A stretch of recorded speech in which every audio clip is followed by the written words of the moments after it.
Welcome back to another episode of Minnesota Motors. In today's video, I'm going to be showing you how to replace the intake manifold on a Ford Y-Block. If you're new to the channel, this is our 1954 Ford budget build project.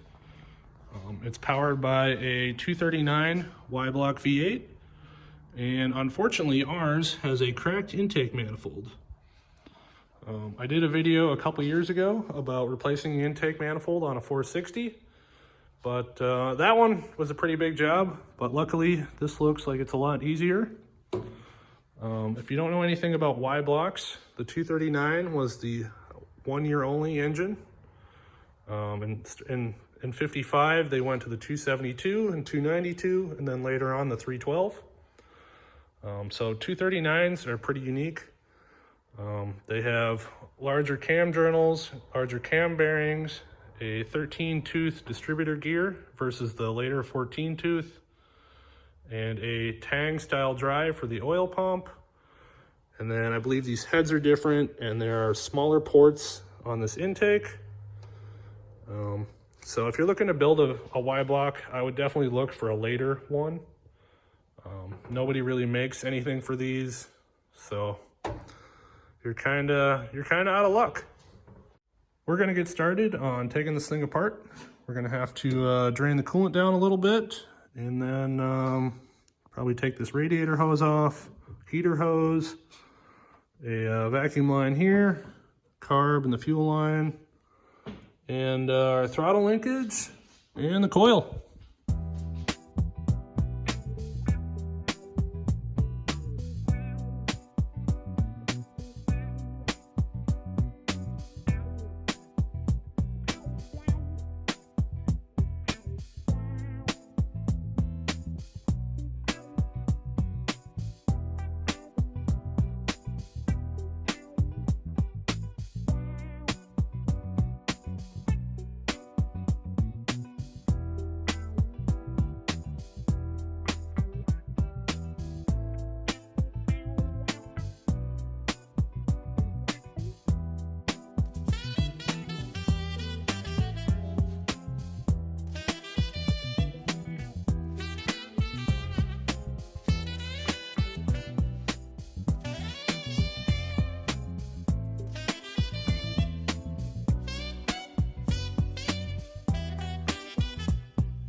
Got our intake manifold off. This and this are going to have to be swapped over to the new one. We're using the intake that actually got pulled off of our other parts car. It's at the machine shop right now being cleaned up and looked at. So we're going to get these mating surfaces cleaned up and ready for new gaskets. Got the intake back from the machine shop. They hot tanked it for a couple days and then sandblasted it for us for 30 bucks, which was pretty nice. Did get a little bit of water on it, but it'll be okay. If you remember before when we pulled this off the parts car, it looked really bad. So I'm pretty happy with how this turned out. I'm gonna hit this with some primer.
this painted and everything's reinstalled, and now we're ready to install the intake on the car.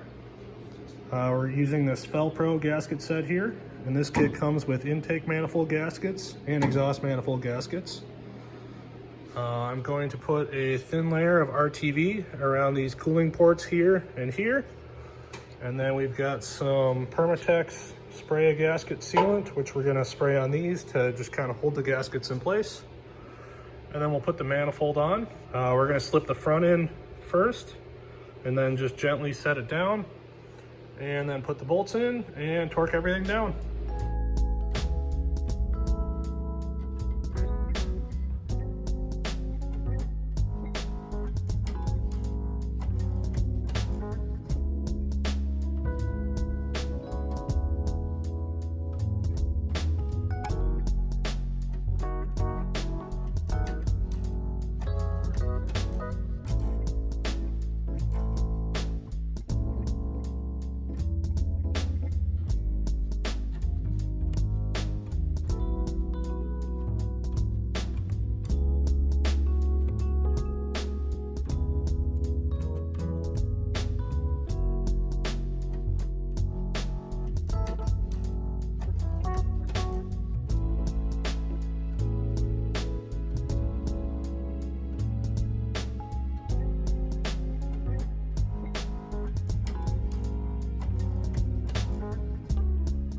Got that on there finally.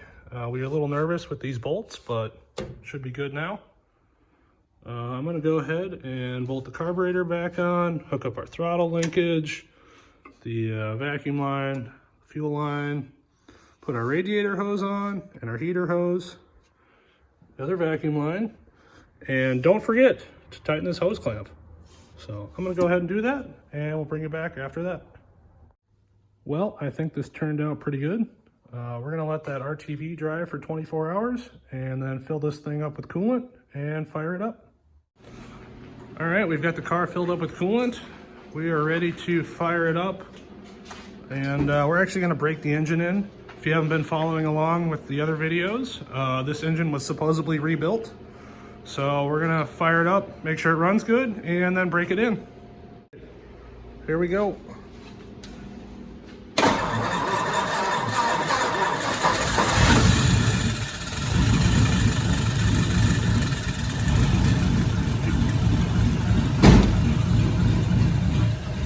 Might have to give it some gas.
Well, running really good.